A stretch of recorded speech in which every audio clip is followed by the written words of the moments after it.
नमस्कार, मी विष्णू बुरे. आपण आता मुंबई आझाद मैदान येथे. तर बार्शी संशोधक विद्यार्थी संघर्ष कृषी समिती महाराष्ट्र राज्य. तर आपल्यासोबत सामाजिक कार्यकर्ते आहेत, सिद्धार्थजी आपल्यासोबत आहेत. आपण त्यांना विचारूया की नक्की उपोषणाला बसण्याची वेळ का आली आणि का बसले, काय मागण्या आहेत त्यांच्या. सर, काय सांगाल, उपोषणाला बसण्याचं कारण काय आणि काय मागण्या? उपोषणाला बसण्याचं मुख्य कारण राज्य सरकार एससीच्या जाणूनबुजून विद्यार्थ्यांना न्याय न देण्याचं कारण करत आहे की बार्टीच्या विद्यार्थ्यांना दरवर्षी आंदोलनं, उपोषणं, मोर्चे काढल्याशिवाय जी फेलोशिप मिळणारी ती शासन देत नाही. या कारणास्तव आम्ही या ठिकाणी गेल्या 5 दिवसावरून उपोषणाला बसलेलो आहे. मी या विद्यार्थ्यांना न्याय द्यावा. असं कसं आहे, सरकार शांत असं गिधाडासारखं झोपलेलं आहे. या बार्टीच्या 761 विद्यार्थ्यांना न्याय मिळावा ही माझी मागणी आहे. या ठिकाणी माझी पत्नी देखील आहे विद्यार्थिनी. माझी पत्नीच्या माहेरात एक मुलगी ठेवली. मुलगा माझ्या आईवडिलाकडे शेतात ठेवलेला आहे. माझी आर्थिक परिस्थिती बिकट आहे. मी कमी शिकलो, परंतु माझी इच्छा होते की माझ्या घरामध्ये कुणीतरी शिक्षक व्हावं आणि या समाजाचा चांगला आदर्श घडावा आणि अनेक विद्यार्थी घडावेत. या कारणास्तव मी माझ्या पत्नीला PhD पर्यंत शिक्षण शिकवलं, परंतु हे सरकार फेलोशिपपासून वंचित ठेवते. सर, या मागण्या पूर्ण झाल्या तर काय भूमिका असणार? या मागण्या पूर्ण झाल्यानंतर मी पुढे समाजामध्ये शिक्षणासाठी स्वतः अग्रेसर पुढे राहून वंचितांना न्याय देण्याचं कार्य करेन. सर, गेले 4-5 दिवस झाले तुम्ही उपोषणाला बसलात. कोण कार्यकर्ता, कोण नेता तुमच्या भेटीला आलाय? आमच्याकडे अजून सामाजिक न्याय विभागाचा सचिव किंवा मुख्यमंत्री आम्ही शासनाला वारंवार विनंती केलेली आहे की बाबा आज आमचं रजिस्ट्रेशन होऊन 23 महिने झालेले आहेत. 135 दिवस आम्ही पुणे येथे बार्टीसमोर आंदोलन केलं आणि आज 18वा दिवस इथं आज आम्ही आंदोलन करत आहोत. म्हणजे एकूण आम्ही 151 दिवस झालेले आहेत आमचे आंदोलन चालू आहे. तरी पण मुख्यमंत्री आमच्या मागण्यांकडे लक्ष देत नाही.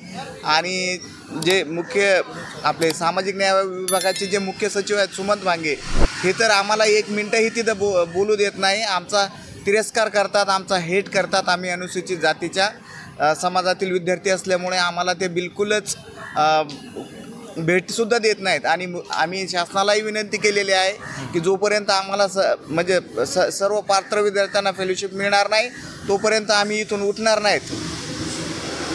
एवढं बोलू. सर, काय सांगाल, तुम्ही ज्या जिल्ह्यातून आलात, ज्या तालुक्यातून आलात, तिथे समाज कार्यकर्ते असतील, नेते असतील, खासदार असेल, आमदार असेल, त्यांच्याकडे गेलात का तुम्ही ह्या मागण्या? नाही. अच्छा, तर काय सांगाल तुम्ही आता? आम्ही बार्टीचे 2022चे संशोधक विद्यार्थी आहोत. बार्टीच्या धर्तीवर स्थापन झालेल्या सारथी आणि महाज्योती यांनी 2022मध्ये त्यांच्या 851 सारथीचे आणि महाज्योतीचे 1226 विद्यार्थ्यांना सरसकट फेलोशिप दिली. परंतु बार्टीच्या धर्तीवर स्थापन होऊनही त्यांना सरसकट फेलोशिप देण्यात आली. आणि जी मदर संस्था आहे म्हणजेच बार्टी यातील फक्त 761 मुलांना हे फेलोशिप नाकारतायत. पण आता काय सांगाल, मागण्या पूर्ण नाही झाल्या तर पुढची भूमिका काय असणार आहे तुमची? आम्ही यापेक्षाही तीव्र आंदोलन. विद्यार्थ्यांना 763 विद्यार्थ्यांना सरसकट फेलोशिप द्यावी अशी माझी मागणी सरकारकडे आहे. मॅडम, काय सांगा, आता गेले 4 ते 5 दिवस तुम्ही आंदोलन करताय, कुठल्या परिस्थितीचा सामना करावा लागतो? माझं नाव पल्लवी गायकवाड. मी यवतमाळ जिल्ह्यातून आलेली आहे. 4-5 दिवस नाही सर, हा आंदोलनाचा 17-18वा दिवस आहे. हा मुंबईतला आहे. याच्या आधी 130 दिवसांपासून पुण्यातल्या बार्टी कार्यालयासमोर आंदोलन चालू आहे. बार्टी कार्यालय असो किंवा राज्य शासन असो, यांना बार्टीच्या संशोधक विद्यार्थ्यांना जो निधी द्यायचा आहे तो त्यांच्या खिशातून द्यायचा नाही आहे, तर बार्टीसाठी तरतूद करण्यात आलेला जो निधी आहे त्या निधीमधूनच संशोधक विद्यार्थ्यांना फेलोशिप दिली जाते. परंतु तो निधी विद्यार्थ्यांना न दिला जाता तो इतरत्र वळवला जातो. ही बार्टीची जी काही खेळी चाललेली आहे गेली 2-3 वर्ष, त्याविरुद्ध आम्ही आवाज उठवतो आहे. आम्हाला आमच्या हक्काची फेलोशिप द्या, आम्हाला कोणाच्याही ताटातलं नको आहे. परंतु बार्टी तसं न करता बार्टीच्या धर्तीवर जे सारथी आणि महाज्योती तयार झालेले आहेत. त्यांना कुठल्याही प्रकारचं आंदोलन न करता त्यांना त्यांची फेलोशिप दरवर्षी मिळत असते. परंतु गेली 2-3 वर्ष झालं बार्टीच्या प्रत्येक बॅचला आंदोलनं करावी लागत आहेत. अगदी आपल्या हक्कासाठी झगडावं लागतं आहे. त्यामुळे मी आपल्या माध्यमातून राज्य सरकारला हे सांगू इच्छिते की बार्टीच्या संशोधक विद्यार्थ्यांचा अंत पाहू नका. बार्टीच्या विद्यार्थ्यांचं अगदी त्यांच्या लिमिट संपलेली आहे आणि काही दिवसात हे आंदोलन अधिक तीव्र होणार आहे आणि बार्टीची फेलोशिप मिळाल्याशिवाय इथला एकही विद्यार्थी इथून उठणार नाही आहे. धन्यवाद. तर बघू शकता आपण इथं 17 ते 18 दिवस झाले या नागरिकांना इथं उपोषण करतात, आमरण उपोषण करतात. तर यांची एकच मागणी आहे, विद्यार्थ्यांच्या जे मागण्या आहेत ते पूर्ण नाही झाल्या तर इथं आम्ही याच्यापेक्षा तीव्र आंदोलन करू. ते कुठल्याही परिस्थितीचा सामना करावा लागला ते आम्ही करू. धन्यवाद.